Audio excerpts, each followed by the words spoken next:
Hello everyone and welcome to the second session on advertising management process. In this session, we will be covering advertising strategy. When we talk about strategy, there are various steps that we cover, like setting of objectives, like formulating the budget, creating advertising messages, which is the real content which goes out to the audiences, selecting media vehicles. There has to be a proper selection of right media vehicles and the correct media mix, the strategy implementation, and assessing advertising effectiveness. The implementation of strategy is important from the point of view of bringing back the desired results of the objectives that we have set. And of course, effectiveness testing must be done from time to time so that we know where all is the scope for improvement. So let us begin. Advertising strategy. When we say ad strategy, we all understand that advertising is a part of persuasive communication. So this strategy should always support the marketing strategy. I have told you often that marketing is an umbrella term which comprises not just advertising but various other ways of persuading the audiences, like public relations, like creating an event, direct mails, so on and so forth. There are multiple ways, innovative, newer ways that are coming which help us reach the audiences in a proper manner, in a strategic manner. So why is strategy important? Strategy is important because in designing this professional communication, we have kept in mind certain objectives which will be met, and only if they will be met will the company get some profit, will the product or brand be successful. So it is not just enough to create a beautiful communication. How you push it to the audience such that the audiences accept it, internalize it, agree with it, and then make a proper consonance-based purchase decision is important. So advertising strategy should always be supportive of the marketing strategy. During strategic planning, advertisers should be creative and flexible. You have to be creative because you have to be out of the box. You have to stand apart from the similar kind of communication that is flooding the market, that the consumer is being exposed to over and over again, time and again. So, and plus you have to be flexible too. So you have to be creative and you have to be flexible. There can be a situation where a 10 seconds ad must be finished in, could be stretched or must be finished early. So you have to be flexible with the use of media, with the use of strategy, with the way it will be portrayed in front of the audiences, and the kind of message it is able to dissipate to the audiences. The rigid strategy, sometimes people become very rigid because they are very attached to their ideas which are being implemented in the form of this kind of persuasive communication. But rigid strategy may lead to a loss of market share. So say for example, a brand hasn't done well in the market accidentally. There has been some crisis. Like we have heard in the past that there have been mites, there have been cockroaches found in chocolates. This is a kind of crisis because we know chocolates are eaten not only by adults but also by children. So ideally, what kind of strategy should you bring up? You cannot continue to communicate that this is the best sweet and the best gift even in festival times. People will mock at it. So ideally, you have to redesign a strategy which will be in accordance with the crisis management strategy in such kind of a case. If you don't do that, if you stick rigidly to the earlier strategy, it will lead to a loss of market share for the company. And of course, it will be a face down for the brand as well. And push and pull strategies may be used keeping the goals of the advertising in mind. It can be an advertisement, a single advertisement, it can be a campaign. By campaign, I mean a series of advertisements which bring forth certain points that people would want to acknowledge or people would want further information on to make their purchase decision. Setting the objectives. When we talk about setting the objectives, it is the first step in strategic planning. we need to devise a strategy in such a way that the formulation of this strategy becomes important to lead us to the last step of the output. So the first step in strategic planning is, what is the objective that you're trying to achieve by means of this persuasive communication, by the series of such persuasive communications. Then one has to explain what needs to be attained by taking benefit of opportunities and overcoming the barriers. We've almost often, very often spoken of the SWOT analysis, the strengths, the weaknesses, the opportunities, the threats.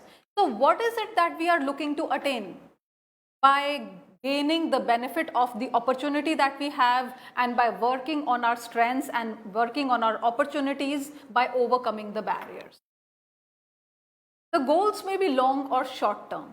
When we set up an objective and goals are sometimes interchangeably used, but the goals can be long term or short term. Objective refers to a certain piece of communication only. Say for example, there can be objectives of an ad campaign. But when you talk of goals, the goal is of an organization. The goal is for a brand. And this may be long or short term. A short term goal is the one which demands customer action. Like, you go, you buy a toothpaste and you come back. So that there the customer action is over, your short-term goal is achieved. What is that short-term goal that you've achieved? You have risen your sales. The sales volume has gone up. Long-term goals look at changing the attitudes towards the brand. So say for example, there are a number of foreign companies that do business in India, and the kind of brand names they spot, the kind of values that they stand for, makes them look more Indian. So the change in attitude that comes into the mind of an Indian consumer is that this is quite Indian. Whether they know about the company being a Western or a foreign company, or they understand that this is a Swadeshi company, is a different matter altogether. But as long as you are, completely in connivance with the values of that country, that place, that society, the change in attitude towards the brand happens. Now the goals can also be direct or indirect, like they can be short term or long term, they can also be direct or indirect. When I say direct goals, I am talking about increasing my sales. I am talking about development of new distribution channels. Maybe a company has come up with new verticals of products, so they require new distribution channels, or they are forging into a new market. Say for example, maybe when you talk about media marketing, a Hindi newspaper is trying to forge its way into southern India. So we require new distribution channels. And then profitability. These are the direct goals that I want to attain. And indirect are more like long-term goals. So you talk about changing attitudes, you talk about increasing awareness, you want the brand to be seen in a good and a positive light. You talk about the creation of brand identity, corporate image. Those are the kind of things you focus on in long-term goals and indirect benefits that you want to attain. Just to give you an example, while the country is reeling with a pandemic, any corporate organization which will come in support of people who are working, the doctors, the health experts, the government, and do something real, do something consolidated to help in such a situation, will obviously lead to a change in the corporate image in the minds of the audiences. Why? Because the audiences will now start seeing them as more socially responsible organizations. So this is the indirect goal. Now let us look at formulation of budget. Money is all that counts. Ad budget is always a part of marketing budget, and a major one at that. So we need to analyze the expected results before investing. Now advertising is barely an idea which can be implementable. So as long as you're able to convince the brand managers that this piece of persuasive communication which you've designed is going to work well, the analyzing of this expected result is important. Because before investing, any brand would like to see how the expected results would come out. Though we are not sure of how things would take a turn, but nevertheless we like to keep estimates with us. Objectives should be set before the budget. Only according to the objectives can we decide upon the budget. Say for example, if the objective is to bring about a change in the image of the organization and to make it, make it be seen as a more socially responsible organization, then obviously according to the objective, you will have to set the budget, because changing of image will not happen all of a sudden. It will take consistent effort. It will want a lot of attention from the brand managers, from the owners, from everybody, all the stakeholders, the employees, and together this change will come at a very subtle level, which will not be highly noticeable in the market environment. So accordingly, the budget involved would be more, because you will have to continue with a series of such communications, activities, events, whatever it is that you have planned as part of your marketing strategy, that will require that kind of a budget. So always set the objectives first, then the budget. And then of course, the better planned the budget is, the more effective is the utilization of that money, and it avoids wastage. That's common sense. Next, we talk of how to do this budgeting. Now, we've just spoken about what is the importance of budgeting and why budgeting should be done and why objectives should be formulated, and budgeting should be in consonance with the objectives that have been formulated. Now, let us look into how budgeting gets done for advertising. One is based on the previous year's ad spend.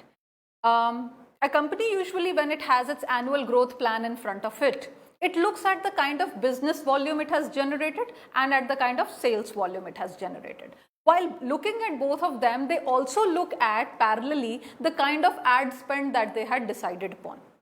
So certain X amount of money was spent on the ads in the previous year. As compared to that, what are the company's goals in the coming year?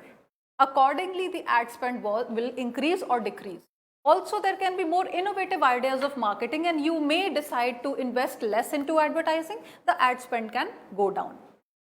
So one of the ways of budgeting techniques is this. The second is percentage of sales technique.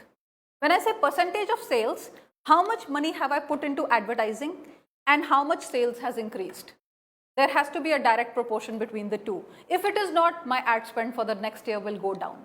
So percentage of sales will decide whether my ad spend for the next year will increase, stay constant, or reduce. The third thing is to be at par with the competition. You're in a market which has a lot of competition. There are different brands who are selling the same kind of product, and there is very less differentiation between the brands. So what do? You want your ad spend to be no less than the competition, so that your visibility in the market does not suffer. That is also a technique of budgeting. Then of course, because we said that objectives need to be decided first, objective-based budget is also a way of deciding upon the budgeting technique. So it is based on fund availability. You cannot make a high flyer attempt in the form of an aim or an objective that you want to achieve and then demand money. There can always be a reduction in the ad spend. So what do? You first analyze what is the kind of fund availability we have, and then the objectives are prioritized. There can be a situation where suppose you have, you're looking at meeting 5 objectives in the coming financial year, you may be able to meet only 3. So you prioritize which are those 3 objectives that you're going to work on and you're going to invest on. The second is objectives are cut down. You reduce the 5 objectives to 3 by means of prioritizing, and then spend the ad spend accordingly. The next is creating advertising messages. We all know that advertisements are the most creative pieces of communication that we generally on a daily basis come across. Why? Because there are time constraints, because there is attention constraint, because the right audience may not be getting exposed to this message. There are so many limitations that it becomes essential for any ad to be highly creative in its approach. So what is it that we are looking at when we're talking about creating an ad message? One, it must stand out. It must be class apart from the rest. It should not be one in the crowd. Then it must have a powerful punchline. A punchline that will be remembered for long. Yahi hai right choice, baby. So a punchline that you would remember, there can be various punchlines, and there have been a lot of creative punchlines in various advertisements so far. Then you make them an offer. Through this piece of persuasive communication, what is the offer? What are you bringing to the negotiation table is what the audience is interested in. So you make them an offer. And then you highlight the benefits of such kind of a message, as in, if you purchase this product or service, how is it going to benefit you? Say, for example, telecommunications or internet services. Will you have to pay less? Will the bandwidth be greater? Will you have greater devices to access at the same time? Will the range of your Wi-Fi be more than what it was earlier? So what are the benefits that you're getting in one case as compared to the other? So you also create comparisons. Then tell your news. When I say tell your news, highlight what is new. We have recently gone into fiber optics. So it is not the copper cable anymore. So we will be able to give you better quality of internet connection. So this is your news. Tell what is new with the company, what is new benefit that the customer will be looking forward to reaping. And then dissipate all fear. There can be various kinds of fears associated with the brand, with the product use, which can be either created by the competition, or they might just come up because of discussions that happen related to the the benefit that you reap from that product. So if you're talking about the use of a cosmetic and people are discussing, somebody is using product X and somebody is using product Y, one friend might discourage another friend from using a certain cosmetic product because his or her experience with the use has not been positive. That doesn't mean that person B will also meet with a negative experience, but a fear and apprehension has been induced. As a brand, it is one of your prime jobs to see to it that all sorts of fear gets dissipated whatsoever. Then there has to be a call to action.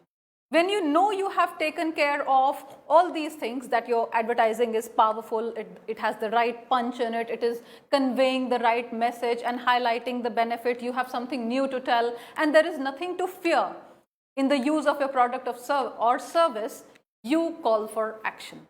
And then make it sound urgent, because anything that is delayed beyond a certain period of time will lose its importance in time to come. So a lot of times when people who are into instant shopping and are impulsive buyers, what is it that people advise them is to wait. Once you're making a purchase decision, say for example in an online purchase, you put the product in the cart and then let it be there for another 2 or 3 days. And even when you revisit after 3 days, you think that you need that product or service, you go for a purchase. So that helps you not to be an impulsive buyer and not to waste your money. Similarly, when we talk from the point of view of the advertisers, it is important that they make it urgent. Because if I put this product in my cart and wait for 3 days to make a purchase decision, it might just occur to me that this is not very essential. So why should I be wasting my money on it? And so the purchase decision, despite the fact that I'm convinced with the brand, I like the product, I'm agreeable with the, the benefits that I would reap, still I would not make the purchase decision. So it is important that the advertiser makes it urgent. Use attention grabbing graphics. You need to grab attention, you know why it is important. There is so much information overload for the consumers that your communication might just get missed out. In such kind of a space, it is very important to design your ad messages so creatively, and the attention grabbing tactics should be so to the point that the audience should not be able to miss it. Then of course use testimonials. Testimonial is also an appeal we discussed in the last session, an appeal of advertising whereby you bring forth evidence that here are people who have used our product and they are not just satisfied with it, they would like to go for a reuse, they would like to recommend it to friends and family, and they would like to say positive things about it, write positive reviews about it. So the testimonials are important. When I talk in terms of social media, we know that whenever we do some online shopping, we do read the reviews of the product that we're going to buy. Why? Because what appears in the ad or in the visual is not exactly what gets delivered. a lot of times that happens. So reading the reviews or reading the testimonials will give us more confidence as to whether the decision should be made or should not be made. And hence these days of social media, everyone, all brands, I'm talking even of schools and hospitals and government, everybody likes to have some positive reviews if they have conducted something for a certain segment of the population which has benefited them or which has been of some use to them, and they would like it that some positive review be put regarding this on their websites. Then you give complete contact information. If I am convinced with what I want to buy, if I'm convinced with the product and I do not know where to buy it, then the entire purpose of making a persuasive communication gets lost. So ideally, I need to have this complete contact information of who to contact, how to procure, and after sales service, so on and so forth. That is how you create a creative ad message. And now, once your message is ready, once your communication is ready, it is time that you make a selection of media and the vehicles, the tools that will carry the message forward. So the first thing is strategic process of choosing media by media planners. It has to be very strategic because, say for example, if it is a radio jingle, the reason why we have converted this communication into a radio jingle is because the radio can serve the best purpose. Say for example, the government is trying to highlight the reasons why without manures and without use of pesticides, we must go into agro farming, we must go into things that are more healthy options for the people to purchase. So in such kind of a thing, radio will be the best medium because you're trying to communicate with the farmers. As compared to this, if you're trying to sell, say for example, space in social media, probably social media in itself is the best media vehicle that you can make use of. Or if it is a clothes brand or cosmetics or something which the upwardly mobile section of the society would like to use, social media, television, those could be the better ways. Also, if you are trying to project an event which is going to happen in shortly, then the best way of informing maximum people is again through a radio ad, because while they travel, they listen to radio. So you have to know your audiences very well and their media habits very well in order to infer which media vehicle to use, how to select it, and how to customize it in order to bring forth your message. Then media scheduling is important. What do I mean by media scheduling? You have a mix of certain media, like in this case we just saw, we have radio, we have social media, and we have television. So where do we release the communication first? And why have we chosen that? Those are the few questions that must be answered while doing this scheduling. So for the first few days, you're advertising on television. Why? Because television is something that requires rapt attention, complete attention. Anything new which is coming on TV will be able to grab attention as compared to the repeated ads which we know will come in the ad break time. Then you go to the social media platforms, so that while people are accessing social media on their mobiles, on their laptops, they come across certain communication which will add to the recall value and which will reconfirm the information, the detailed information that they're looking for.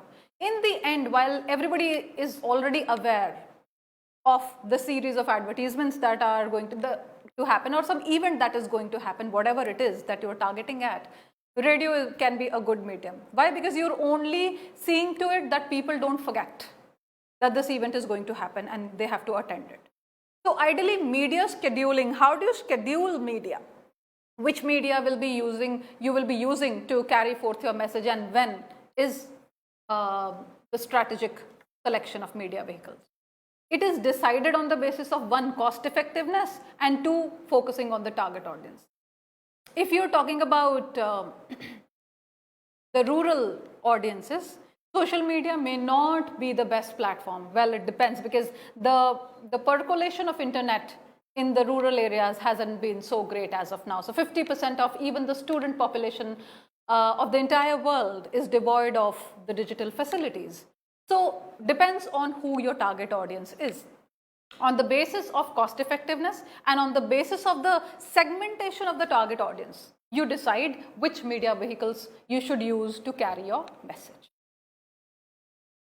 Now we talk of the media mix. Media mix is a mix of media.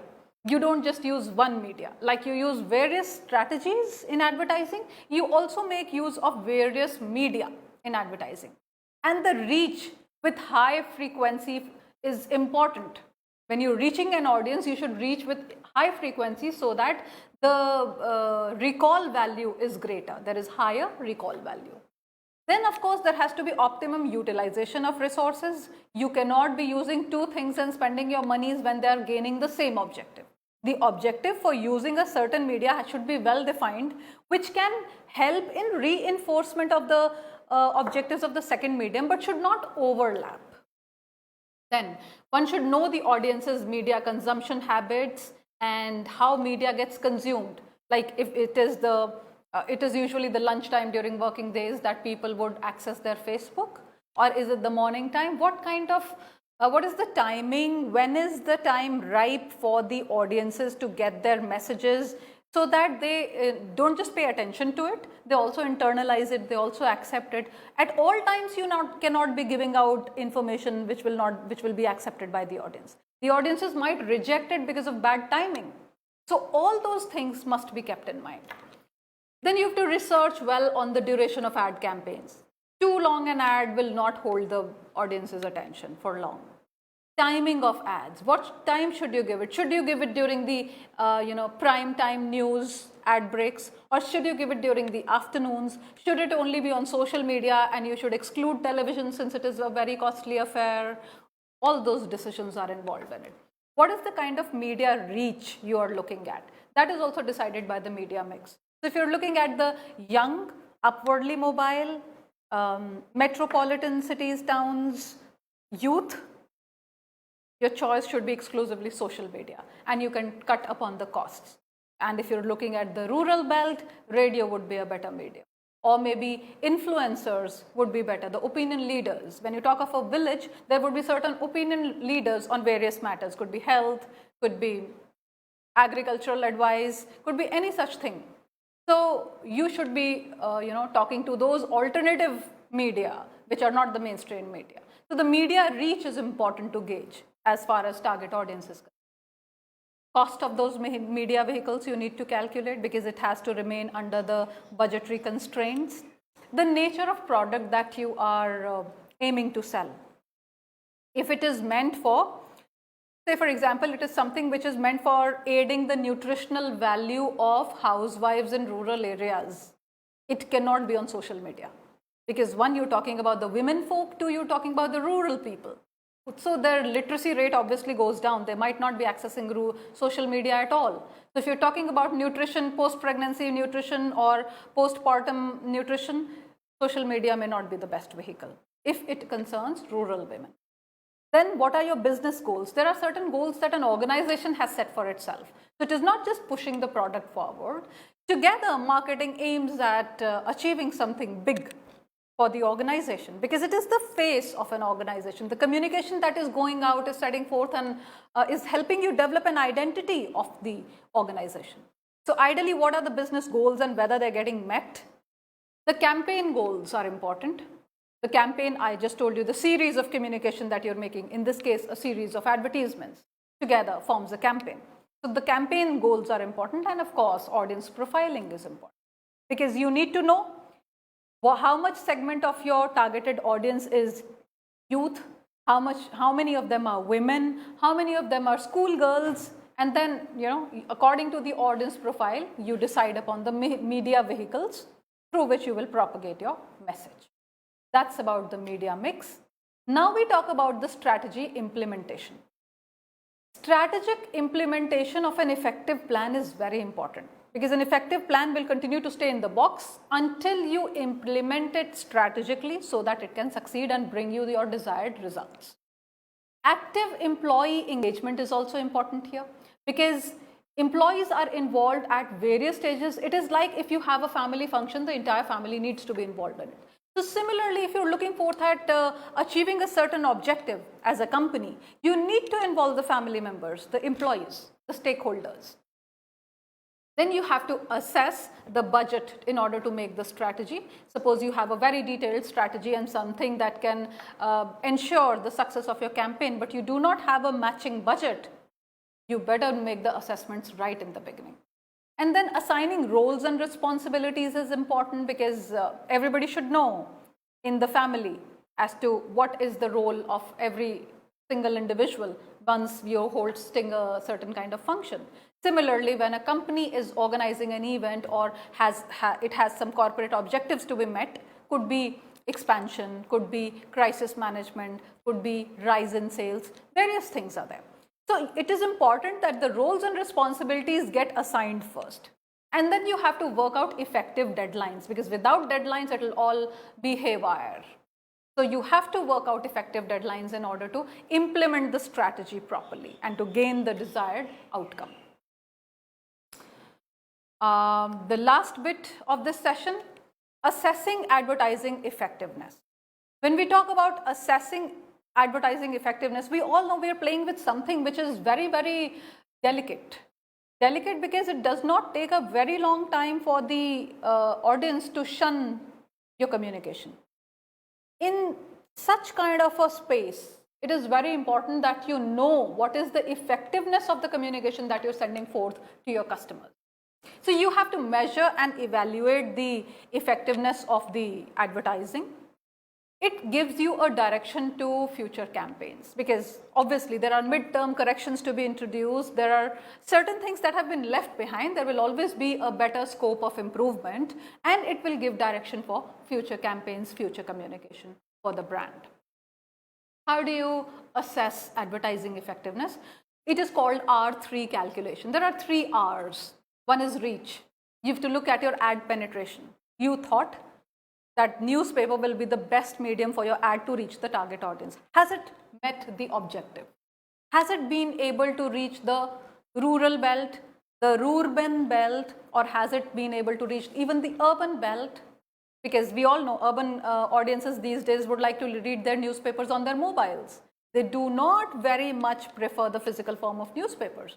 So, has the ad penetration being able to meet its objective? Second is resonance. How effective has that reach been? There can be one person who can just look at the ad and not take any, not give it a thought. But there can be another person who can look at the reach effectively in the sense that he will take action on it, he will think about it, he will educate others about it.